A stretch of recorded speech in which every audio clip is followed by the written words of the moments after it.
All right, we're recording. Here's Andreas from AO Performance in Washington, D.C. I got a new hotel room here, but I got a guest that is not new for us. Welcome back, Dr. Robert Rakowski. How are you, my friend?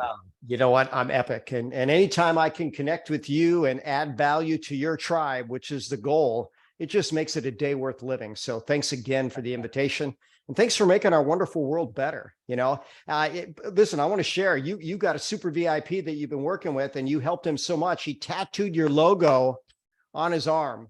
Right. And you know what? That certainly gives you one up on me. I don't know that anybody's ever tattooed anything of mine on them. And I'm not sure that anybody would even welcome that. But I mean, yeah, it's a pretty special story. So yeah, I will share it sometimes, but he's an amazing person and I'd love to help him. And he's not actually a hockey player. So I'm here working with Nick Backstrom, the hockey player, the hockey pro. But he's this guy. I started to help him back in, was it 7 years ago now?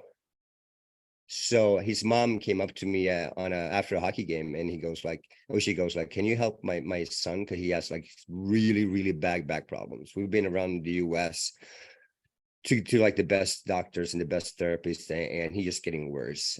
So he can't lift up his kids. He started getting depressed, and it was really, really bad. And I'm like, sure, I can look at him. And 5 days later, he was pain-free.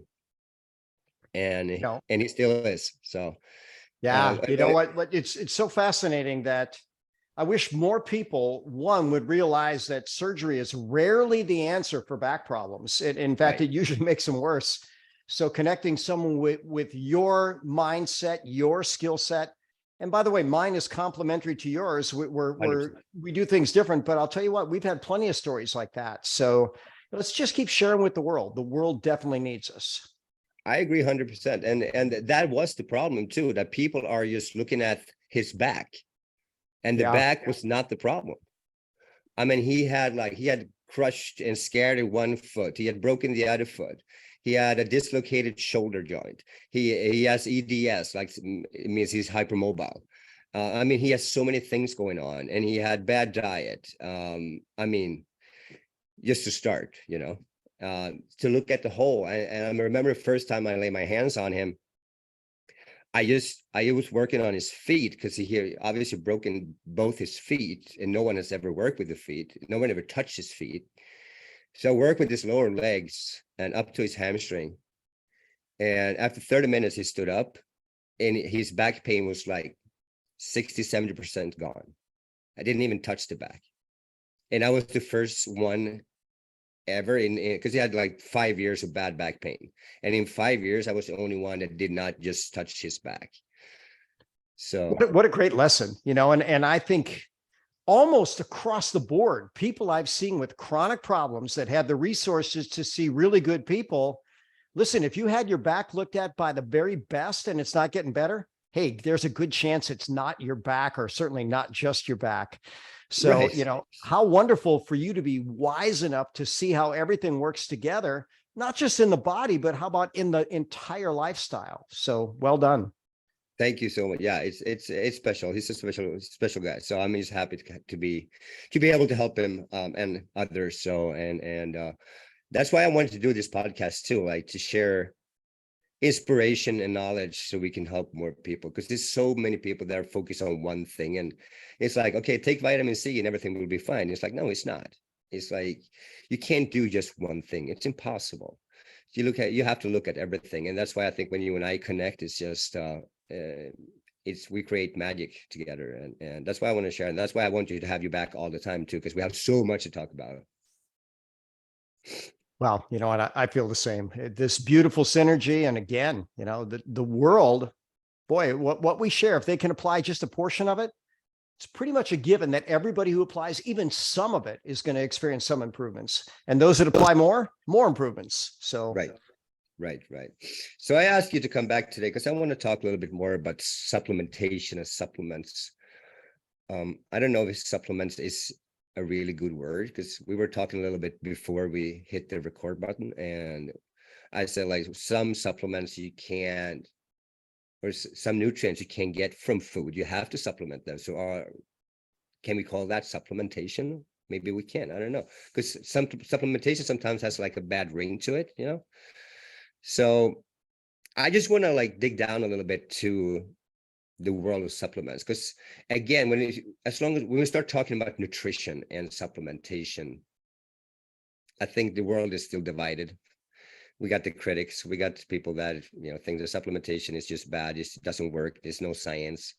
And we have the other side who love supplementation and think it's like crucial for everyone.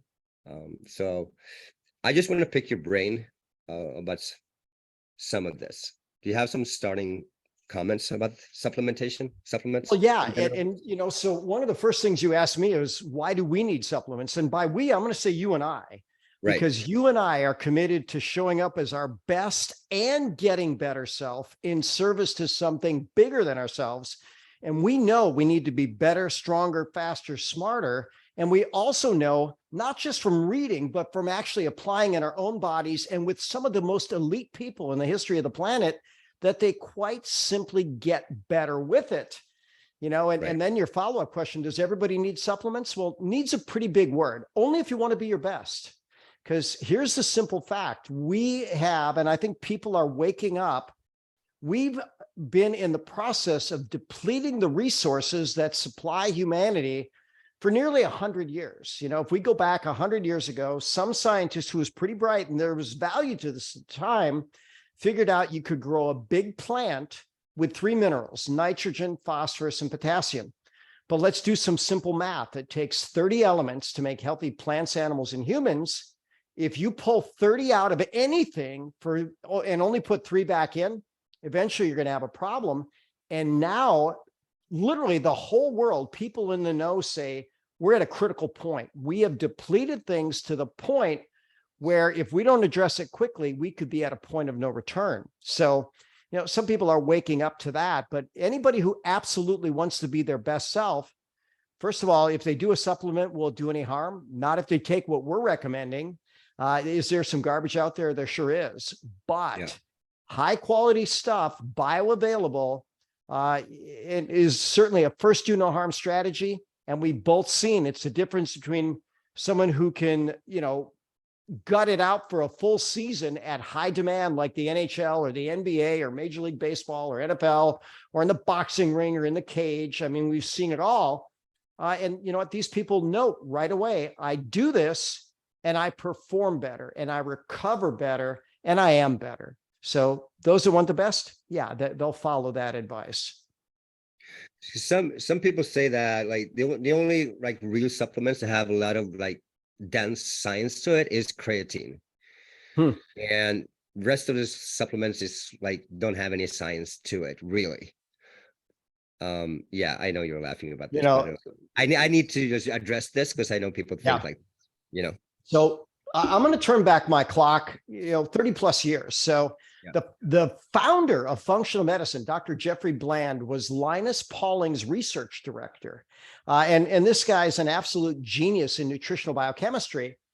And someone asked him a question when he was teaching biochemistry at a medical university. They said, hey, Dr. Bland, what about this idea about taking vitamins and minerals outside of food? And Dr. Bland said, you know what? I haven't studied that, but let me take a week and prepare. Well, that week has now turned into over 50 years of exhaustive research. And guess what? He can't even get through what was already published 50 years ago. He said, I was so foolish to think that there weren't any studies or any good science on supplementation and nutritional biochemistry. And here's what he quite soon figured out, that there's more research supporting these natural molecules that every human being needs than the artificial stuff that is designed to take over physiology. And the guideline is lowest dose, shortest duration for that. We don't have safety risks. We don't have longevity risks. We don't have any problem risks with these natural molecules. It's the unnatural stuff that we're finding out is in some cases killing people, but in every case, intoxicating people, even at a low level. And the longer they do it, the worse off they are. Right. And I think pretty ironic that some people that are against supplementation, then they go to the supermarket and they buy like canned stuff and processed food and shit, and like they can eat that, but but they say the supplements are bad for you. That's pretty Well, ironic. so let's deal with that for just a second. And so now, having studied nutritional biochemistry for 35 plus years, and I don't mean just studying it, teaching over 10,000 hours to doctors on 6 different continents, including Europe and Sweden, right? One of my absolute favorite places in the world. Right. There's no consensus on what is the best diet, but there's absolute consensus on what is the worst diet. And it is that processed diet. It's the things in cans, which, by the way, may be lined with bisphenol A, may have aluminum, certainly often have preservatives and other things in there that we don't want. And then that processed garbage, Michael Pollan in his book In Defense of Food said something very powerful. He said, something very unusual started happening in the US in the 70s and 80s. He said, food started flying off the shelves of grocery stores and being replaced by food-like substances. It looked like food, it smelled like food, it even tasted like food, but it wasn't food. It was a chemical concoction that, by the way, was designed to make people addicted to the product. And you know what? If we could do it all over again, I wonder if the world would say, yeah, we'd never allow that. Because if they look at the tailspin they put us all on with that, it's not good. Right. Yeah, that's a good point. So another question, does everyone need to supplement? Do you think there are some people out there that actually eating well enough that they don't need to supplement, or do we all need to supplement? Well, Andreas, I've looked at some of the best people in the history of the planet. Have you? I've looked at Hall of Famers. And by the way, from every major professional sport, and the things that the Hall of Famers have in common, they are 24/7, 365, all aspects of life, including supplementation. So I personally have never found anyone elite. We're talking the best of the best genes, the best performance, the best coaching, the best lifestyle, that didn't benefit from it. But who doesn't need supplements? Those who are content to be sick and die early. So, that would be the category that doesn't need it. The rest of us, first do no harm strategy. And if they get the right combination of things for their unique circumstances, it can be life-changing, life-enhancing. Right. But if we talk about elite sport is really, as we know, really bad for your body because you're breaking down your body so bad. So I understand why the elite pros and super athlete needs to supplement. But let's take like an average Joe, like you and I right now, we don't play elite sports right now.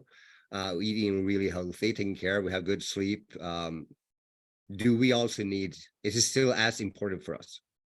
Well, I'm going to go to a journal, Advances in Therapy, and they didn't take the elite, they took the average, and they broke them into 2 groups. One group got the best macronutrient balanced organic diet. So, keto, paleo, organic, non-toxic. The other group got that diet and supplementation.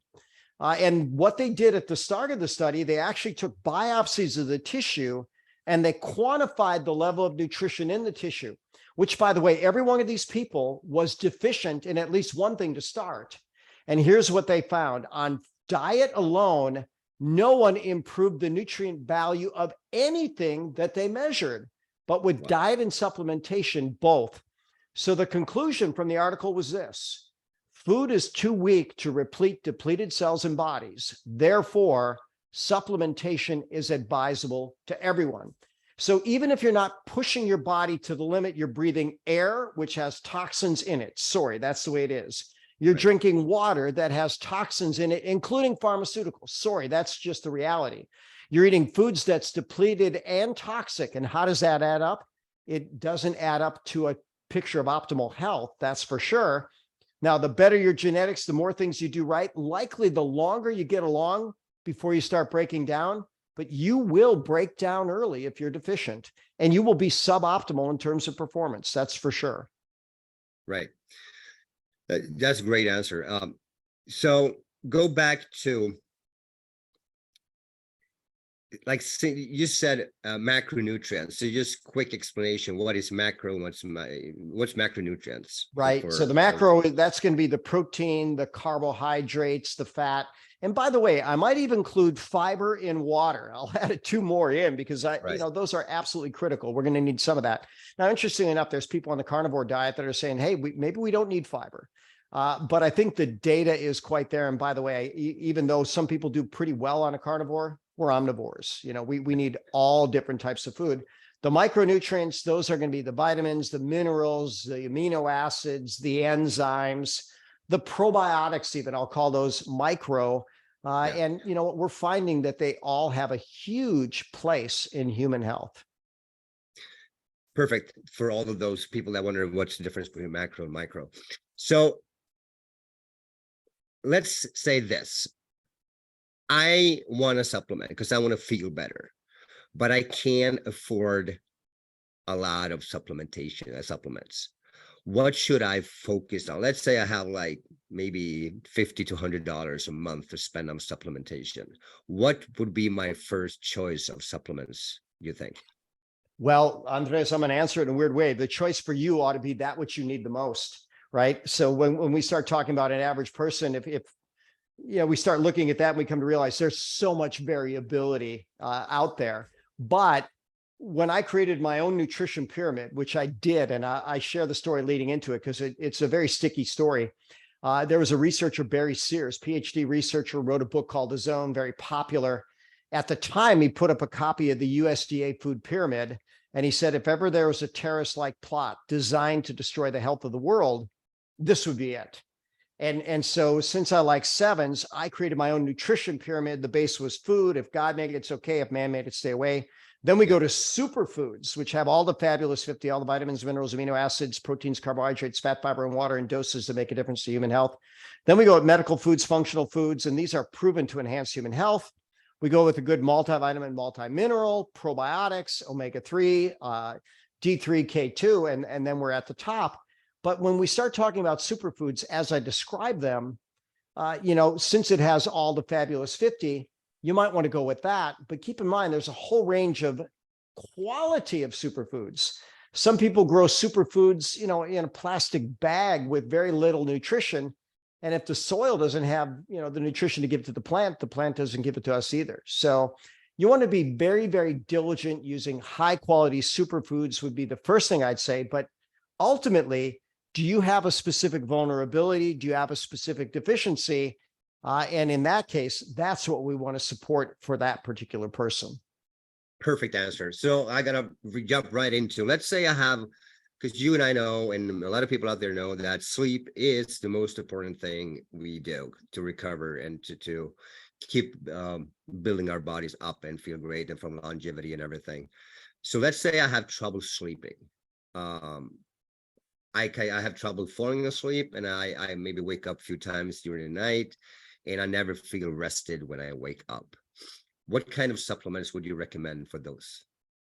Well, first of all, the first thing I want to say is sleep. There's about 1/4 of people on the planet had to have sleep like you described. So this is, right, not something that's too powerful. But, I'm going to also say that record keepers are record breakers. So I've got this real nice Oura ring, and I don't know if people are seeing the video or not, but now it's going to track my sleep. But understand, what are the enemies of sleep? Blue light. So I'm looking at a screen right now. I've got, lighting around me. If it's full spectrum, hey, we're okay. But if it's blue light hues, it basically depletes melatonin. It causes problems. And changing your lighting might be a big issue. Getting good sleep hygiene, cool, quiet, dark room, getting an electronic sunset 1 hour before sunset, absolutely no electronics, no phone, no computer, no TV, no screen. So it may just be that as the beginning, or they might need some blue blocker glasses, which have like a yellowish hint, or even orangish or reddish. That could be a big difference. But now we come to the question, why are you not sleeping? Is there something deficient in your system?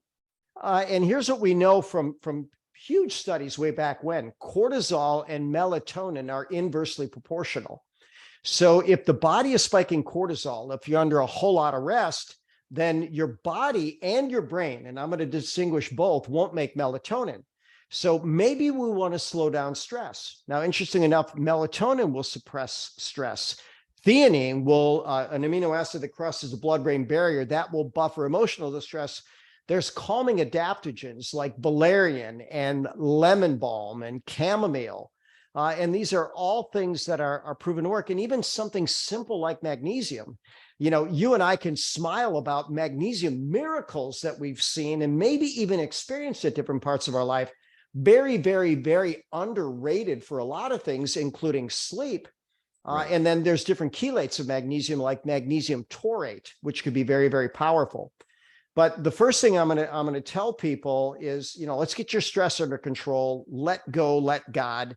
Let's stop putting bad light into our body. Let's stop, you know, winding our system up, either watching aggressive sporting events before we try to go to bed, right. Getting too much screen time. All this matters. But, you know, the key to any solution is really finding out the cause. What's causing the problem? And when we find it, we unwind it. But everything I mentioned can be helpful. And sometimes people need all the above. Right. And as you listening to this now, maybe you get a little irritated because we will, every time Dr. Bob and I talk, it's always going to be like, it depends, right? Yeah, I remember the first time when I started studying like 20 plus years ago, and some guy said to me, it depends. And I'm like, what do you mean it depends? Give me a freaking answer. So yeah. A lot of things going to depend, but we're going to do our best to give you as much tips as we can. So you mentioned theanine or theanine, or how do you say that in English, right? Yep. I heard that could make you like have like vivid dreams and stuff. So you can wake up like dreaming like this, like nightmare-ish dreaming from that. Have you heard about that? And melatonin can do the same thing, which is really quite interesting. So in fact, I had a patient with that challenge just this last week. Oh, wow. And so here's what I'll share with you, which seems to be true. So I was lecturing in Orlando, Florida about 7 years ago, and someone asked me the question about melatonin, theanine, and nightmares. And there was a 20 plus year pharmacist in the audience, and she says, you know, I'd like to share my observations. I said, please do. She says, I found out that the people that have the most vivid, crazy, wild dreams actually need these supplements the most. However, we really need to dial down the dose.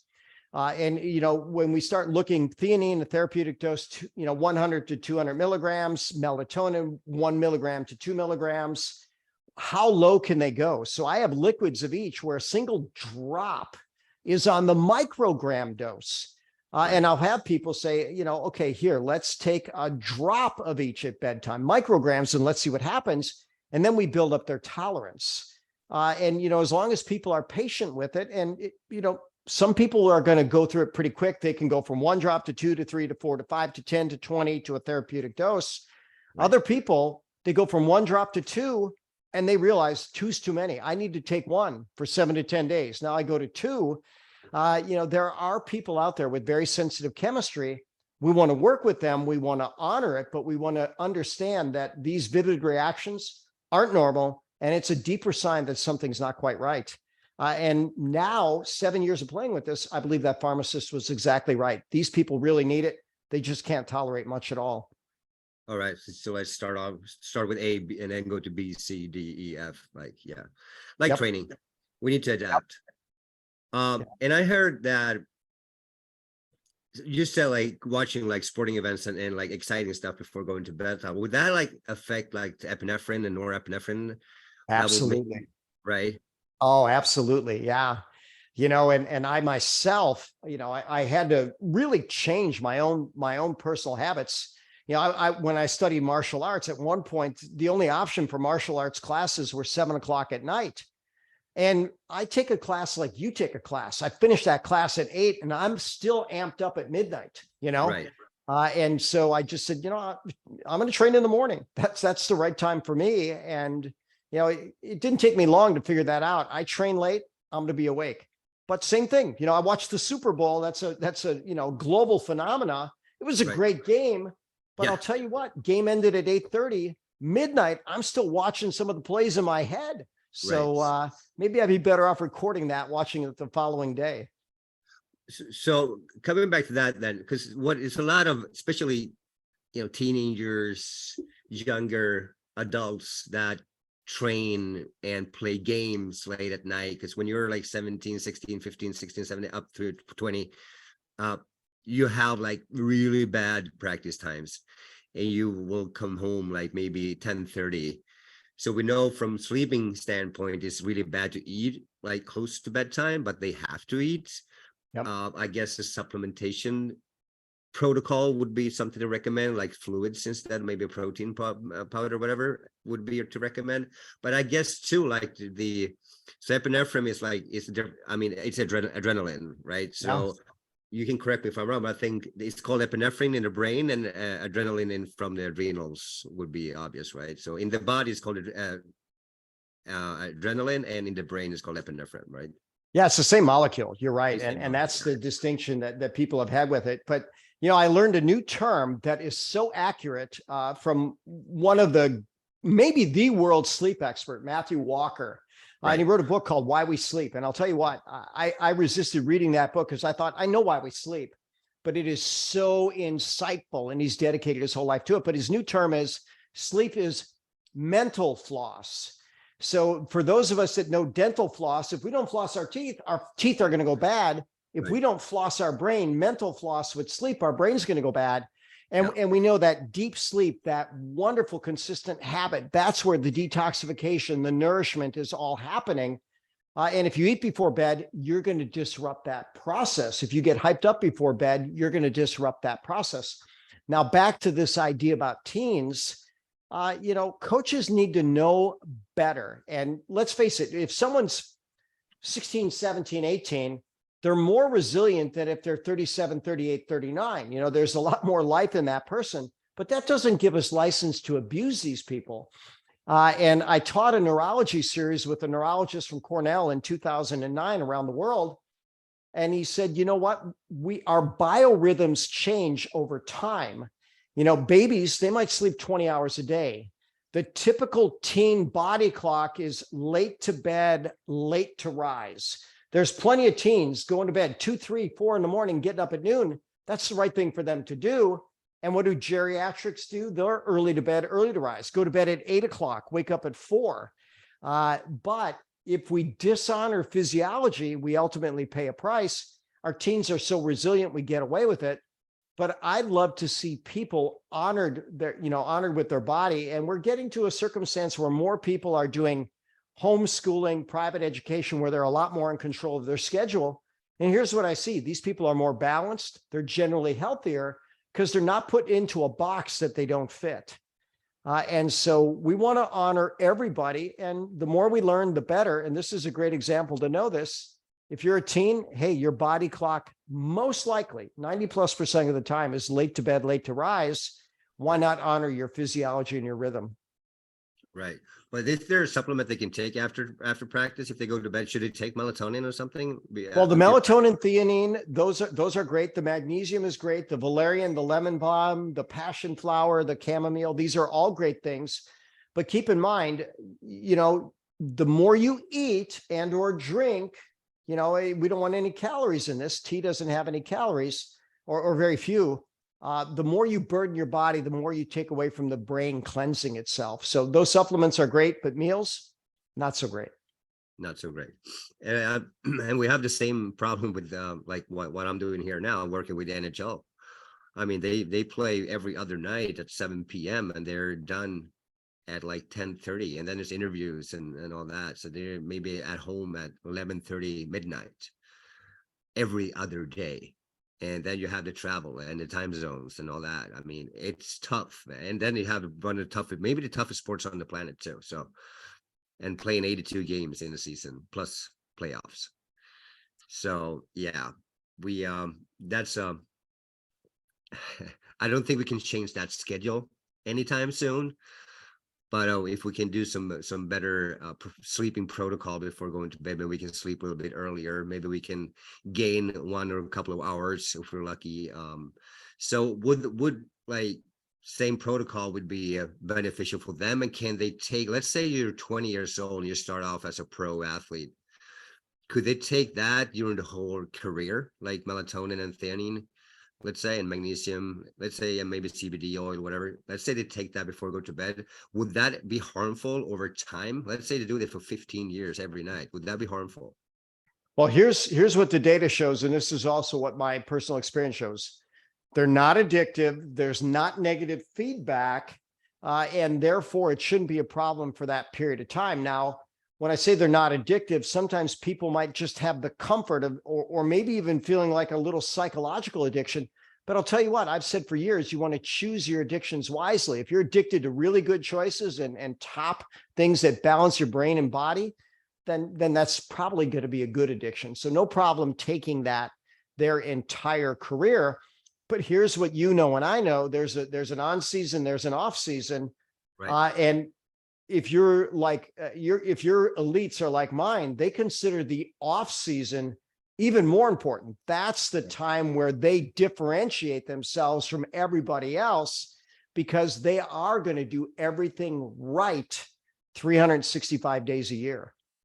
100% accurate. Correct. All right. So let's move on to, I know this is something you like. Let's go into like superfoods. And I mean, brands, some brands are really smart in marketing, and they put like superfoods, green superfood, whatever on it, and it kind of fools us to believe that it's really healthy for us. Some have like replacement meals with superfoods and all that. So first of all, what is a superfood? And why does it say superfoods on when you go to the stores and you buy it, and you get fooled by, oh, this is superfood, this has to be good? Is it good, and what is it? Well, first and foremost, it's a marketing term for the most part. It's a distinction that someone came up with, and it does fit some of the things that are categorized as superfoods. So there's a website, superfood4superhealth.com, Superfood Evolution, and they list the top 10. And our favorite reishi, also known as Ganoderma, right at the very top. That's one that has all the fabulous 50 vitamins, minerals, amino acids, proteins, carbohydrates, fat, fiber, and water in doses that make a difference to human health. But certain other compounds within it, and with reishi or Ganoderma, 430 unique compounds that synergistically affect literally every process within the body that they've studied. It's a positive benefit. Hemp is a superfood. Let's stop you here a little bit. Sorry about that, but this is interesting. So you're talking about Ganoderma lucidum. I'm drinking the super coffee. I've been drinking the super coffee since the first time I saw you in Dallas at a hospital lecturing. You had a cup of coffee in your hand. You're drinking right now too. And it's a really good coffee. I love the taste of it too. And it has Ganoderma lucidum in it. And you say all these benefits comes from that because it's a mushroom from the beginning. And then there's herbs from this mushroom, and some smart guy put this in, probably a woman, but put it into a coffee drink. Why doesn't more people know that this is that good that you explain? I can just verify it because I have seen the results from this is incredible. And that's why I'm drinking the coffee. I usually say this: if I'm going to drink coffee, why not drink the healthiest coffee on the planet? Yeah. And I know there are a lot of studies about Ganoderma lucidum. Why do you think it's not more? Because like people I talk to, no one knows what it is. Maybe some have heard about reishi, but if I say Ganoderma lucidum, no one knows. And you say it's like the top of this chain of superfoods. So why do you think that is?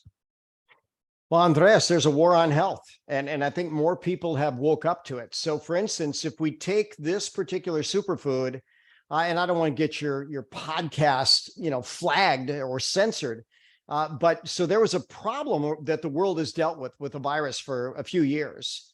And there was a study that came out in March of 2020 that found out that people that were very, very sick with this particular virus, if they did conventional medicine only, as opposed to conventional medicine, which has value, along with traditional Chinese medicine, those that took traditional Chinese medicine were up to or right around 28 times less likely to die than those that didn't take it. This was published in a peer-reviewed medical journal with hard facts right from the hospital. And so when I read that in March of 2020, I thought this ought to be standard of care for the entire world. Well, when I posted it on my Facebook, it was taken down by the fact checkers. When I put it on my YouTube, it was taken down. You know, you start looking at that and you go, well, wait a minute, this is a peer-reviewed medical journal. This is saving lives.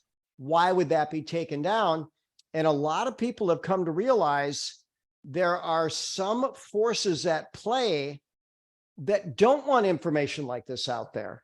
But the fact is, Andreas, this is nothing new. So I'll share, this was in the 1990s. I was in Sweden.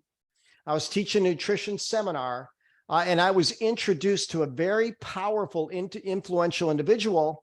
And he said, Bob, we have a problem here in Europe. There's something called Codex Alimentarius, which literally means the food code. He says, and you know, our parliament has decided that, look, there's terrorism in the world, there's poverty, there's other things going on. But the biggest problem is people are just taking too much nutrition and it needs to be stopped. So this Codex Alimentarius outlawed a bunch of herbs that were perfectly safe. They made them prescription items. Melatonin became a prescription item. And most countries in Europe have what's called a safe upper limit. You know, if a supplement goes beyond a certain level, then suddenly it's a prescription item. And they nearly destroyed the nutrition companies in Europe with no justification for it. And if you look around the world, how many people were part of this censorship, or how many countries? Nearly all of them. Yeah. So you might ask the question, what's going on here? But now we have an answer. You know, here's what we'll always encourage people to do. Look into everything. So I was at a conference, and there's a fairly famous medical doctor here in the US. His name is Julian Whitaker. And he said the cure to the problem in the sick care system is essentially being a critical thinker. He says you want to look into everything deeply.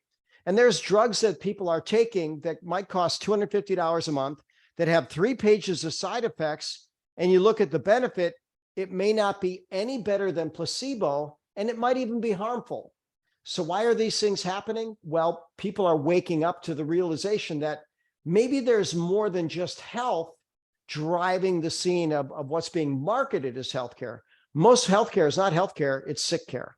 So that's a long answer, but I believe that there's been censorship, blocking, restriction of information, and even brainwashing of the public. But now let's wash our brain in a good way. Let's get it clean and healthy and working good. Love it. And I agree completely. So let's move on to, because I think this will be a perfect next follow-up question to what you just said. Is there a time where you should not supplement? Well, you know, there's data on fasting. And here's what I'll tell you. There's plenty of data that shows that fasting is really quite good. And so now you and I both have applied this to our daily life with intermittent fasting. Right. So, you know, my typical day is going to be 16 hours of a fast and 8 hours of a food window. You know, do I go 24 hours? Sure. 48 on occasion, but not too often, because you and I are very physically active, and we go that far, we're going to start breaking down our own protein reserves. But when you're on a fast, honor that fast. Drink water, maybe a little bit of coffee like you and I do that might have a little splash of Ganoderm in it. That'd be quite helpful. That's still not going to break the fast, but if you're fasting, you shouldn't. But besides that, you should. Now, you also said something fascinating and very insightful that maybe a lot of people don't know. You want to stop putting food and supplementation into your body at least 2 hours before bed, and maybe even 3 would be better. And that way you get the best out of that mental floss. But besides a targeted window that you're doing for your own benefit, I think we all benefit from supplementation, and the data is clearly showing that. So if you're doing like we are doing intermittent fasting, I'm trying to do more hardcore. I'm doing 18-6 instead. Doesn't matter really. So should I? Because I'm taking vitamin C and vitamin D in the morning. I'm waiting till I eat with zinc and vitamin B, because I heard that could create stomach issues. I have tried it in the morning. I don't feel anything, but you know, just in case, I take that with food. Should I wait and take everything with food, or can I start with some in the morning, or will some supplement break fast? Well, omega it's 3s not, it's break not, a fast. yeah, it's not technically going to break your fast, but Okay. the general rule is the more things that are going to involve your digestive process, the more the complete the digestion, right? So you and I have the advantage of using really bioavailable, super high quality supplements. And we also have the advantage that we've actually been listening to our body for multiple decades. You know, there's people that are so disconnected from their body. I often wonder if they're even living there. Who's living in that body? Because you're certainly not to pay attention to the message that it's giving you. But, you know, as this is evolving, technically the supplements don't break your fast, but I think you will probably even experience more benefits if you give that digestive tract the entire break. Try it, see what you see. Right. Perfect. Thank you. And moving on to like, and then I think it's another good follow-up question, actually. Does it matter? So let's say in the window for us intermittent fasters, but let's like for old people that eat breakfast and lunch and dinner or whatever, does it matter? Because I heard like taking vitamin D later at like close to bedtime can make it harder to fall asleep. You should take vitamin D in the morning. Is that true? Or some other supplements that are important when you take the, we touched on magnesium. Maybe it's good to take magnesium before bedtime. So, and you just said 2 to 3 hours you shouldn't eat anything. So does that mean too that you should take magnesium 2-3 hours before bedtime, or will that lose the effect of getting you more dizzy and fall asleep later? Or can you take magnesium maybe 30 minutes before bedtime and CBD oil or whatever you want to take? Yeah, you know, those very specific sleep aids like magnesium, especially something like magnesium taurate, CBD, by the way, is pretty epic in that respect as well.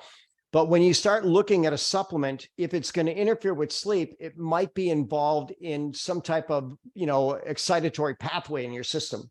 So you start looking at vitamin D, it's a major cofactor for every tissue of the body. And, you know, it's technically not a vitamin. Our body's going to make it. But think about that. So when would your body make vitamin D? At the peak of the midday. Right. And so when you look at how we're designed and made, it seems to follow that perfectly, that should be midday and really not beyond if we're going to honor how everything absolutely works. So, you know, B vitamins can be stimulatory in some ways. Certain minerals can be stimulatory. Magnesium tends to be calming, but I could think of a circumstance where it's a cofactor in making an excitatory chemical, and someone may have that experience as well. So ultimately, learn to listen to your body to figure out what your timing is that'll ultimately be best for you. Amazing. And next question will be this.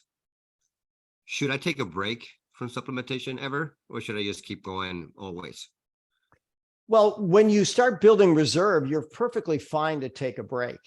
And there's plenty of wisdom behind that as well. Now, the question is, how long a break should you take? Right. You know, and it really depends on everything going on in your world. So for instance, if you were going to take a break, if you were going to go on vacation, if you were going to get extra good sunshine, if you're going to get really solid meals, if you're going to get good sleep, hey, that's probably the time to take a break. When you're in season, if you're trying to push a detox, if you're trying to overcome illness or injury, no, that's not the time to take a break. When everything's smooth and wonderful, why not give yourself a little break? That's a beautiful, beautiful tip. So I'm thinking we're going to wrap this out soon. I got to use a few more. I want to talk about, what do you think about testing? Should one test your body, like, and how often should you test your body? Because I test my body every 6 months. And I don't see big differences every 6 months. Maybe I do it too often. I don't know. But I like testing. I like numbers. I like to see where I'm at. So yeah, should one go test, like do a blood work and see what's up in their body? And if yes, how often? Well, so Andreas, I've taught lab diagnostics for about 25 years. And, you know, I would ask people, what's the most stable fluid in your body? Blood, saliva, or urine? And most people know that blood is the most stable, which the inverse of that is it's the least dynamic. So blood often won't show a challenge until something very significant is happening. Urine will change based on what you eat, drink, or exercise, and that's the most dynamic. And saliva is going to be in between. But now, here's what I'll tell you. I'm testing myself every single day with this wonderful biometric device. Mine's called the Aura Ring. The Whoop gets good press as well. But what's your oxygen? What's your heart rate variability? What's your sleep? What's your readiness? What's your score? And understand we're so dynamic that we're changing day by day. So, record keepers are record breakers. I like people to fully know where their body is and how it responds to everything that you're doing. And every 6 months, for someone like you, that might be fine. If someone is trying to make a change in their body that's significant, I may have them test every week for a period of time, then every month, then every quarter, and then once every 6 months may be fine. But I wouldn't go much further than that. You want to know what's going on. And let's face it, it's a dynamic world and things are changing. If we look at what happened here in the US, in Columbia, in Columbus, Ohio, or near there, I think it was, that wasn't the name of the town, but near there was this train wreck. And they're calling it now the next Chernobyl. Hey, these people need to be monitored for an extended period of time because they've been exposed to toxins. And I would encourage those people, get out of town. Don't be anywhere near that. I have seen people that have been near disasters that their whole family comes down with cancer 5-10 years later. We don't want that to happen to these residents. No, we don't. Oh, wow. That's a good tip. Very good. All right, moving on to what about collagen? Because I think collagen is like the hottest topic right now out there. And I'm a big fascia guy, so I'm a big collagen guy when it comes to training and hands-on treatment. And I know the importance of collagen, but I'm still not convinced by the data if collagen supplementation is 100% a go-to yet. I mean, theoretically, it would be perfect to get some help, and I think because I'm taking it, and I think it's great. But again, I think the data is not there yet completely, or maybe it is, and I just missed it. What do you think to say about that? Well, it's ever emerging, and so when you start looking at this, I'm fascinated. One, my athletes notice a difference, so that part's really, really good, and they're certainly straining their connective tissue. But I'm going to take a little spin. So I believe the author's name is Natasha McBride, and she wrote about the FODMAP diet. And I had a semi-private Zoom with her. It was nice. There was just a handful of us, and we got to ask really good questions. And collagen is one of her favorite nutrients to actually help to heal and seal a leaky gut.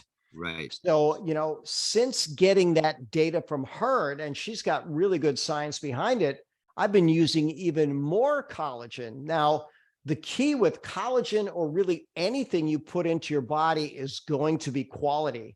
And anytime something is basically popular, you have the whole scale of really good supplements and those that are nearly worthless or maybe even harmful.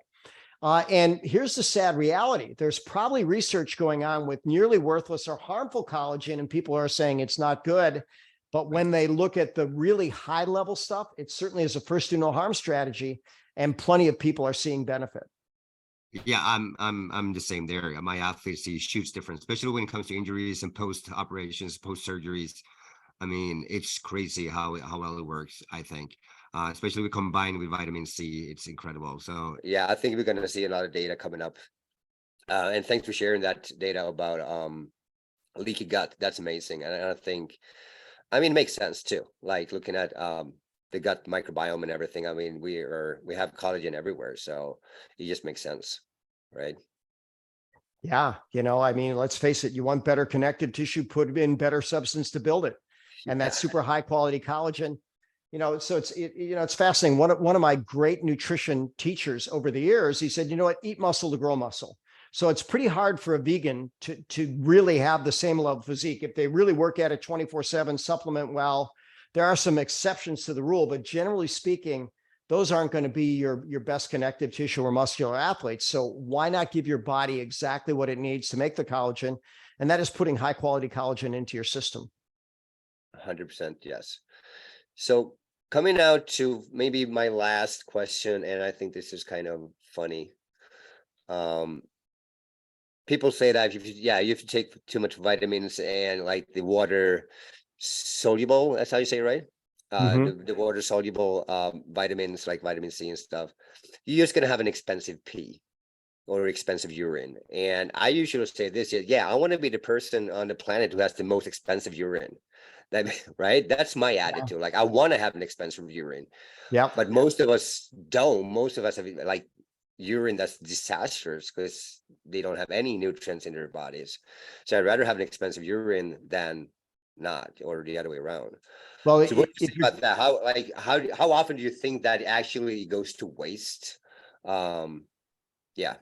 Close to never, you know? Right. So, I mean, there's going to be a dose where we're getting a little, you know, they call it the law of diminishing returns. So if you're very depleted and you start taking some, it's probably nearly all going to be utilized. But if you're well, you know, if your body's in great shape and even your tissue reserves are there and you have that for your water soluble nutrients, then basically, you know, you're not going to get the same amount of benefit per amount that you're putting in your body. But Andreas, I love the way you answer that. Now I'll share with you, Dr. Jeff Bland, you know, the founder of functional medicine. He said, well, wait a minute. Do you think maybe that vitamin or mineral actually did something in my body when it passed through my digestive system, my vascular system before my kidneys filtered it? And that's a brilliant answer, but here's how I answer it. And it's very similar to you. I said, look, I want expensive urine. I want expensive bowel movements. I want expensive joints. I want an expensive gut. I want an expensive heart. And I sure the heck want an expensive brain. And that means I'm going to invest in everything that I put into it to put the very, very best in to get the very, very best out of me and this gift of life that we have. What a final words that got. That was amazing. Well, I mean, I can talk for hours with you. It feels the same. Every time we sit down and talk, it feels the same way. Okay. I think we are on like, I don't know, 1 hour, 10, 20 minutes, whatever. I love to talk to you. You're amazing. Thank you so much again for joining, man. Well, Andreas, you know what, you and I are brothers, and we have the same mission. And I love you. You know, every time we chat, I don't care if it's across oceans, you know, just across 1,000 miles or so, or right across from one another. It's just magic. You know, you share from the heart. You've got so much wisdom, and people that are listening to your podcast are going to know this, but however they can interact with you and learn how you're taking the best of the best and making them better. Hey, I don't think I've met a single person that you couldn't help in some ways and usually many ways. So I love you, brother. Keep up the great work.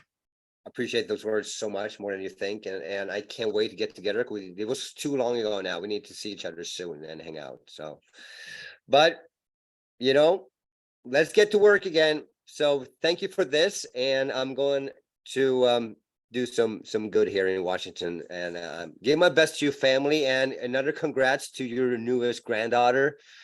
Again, amazing, of course. That was life is all about, right? Oh, it is. You know, I tell people that my, you know, greatest joy in life is having watched my kids grow into responsible adults, responsible parents, committed to their own health and the health of the world. And I know you can say the exact same thing. You know, and your son going first round in the NHL. Yeah. Wow. I mean, that's a pure testimony to how you can tune up human beings, the life you live, and the excellence you create. So I'm proud of you. I'm proud of your son. And I'm excited to be and honored to be your friend. I feel the same way, man. So take care and take care of your family, and we'll talk soon, man. Take care, man. You too, Andreas. Love you. Bye. Love you back.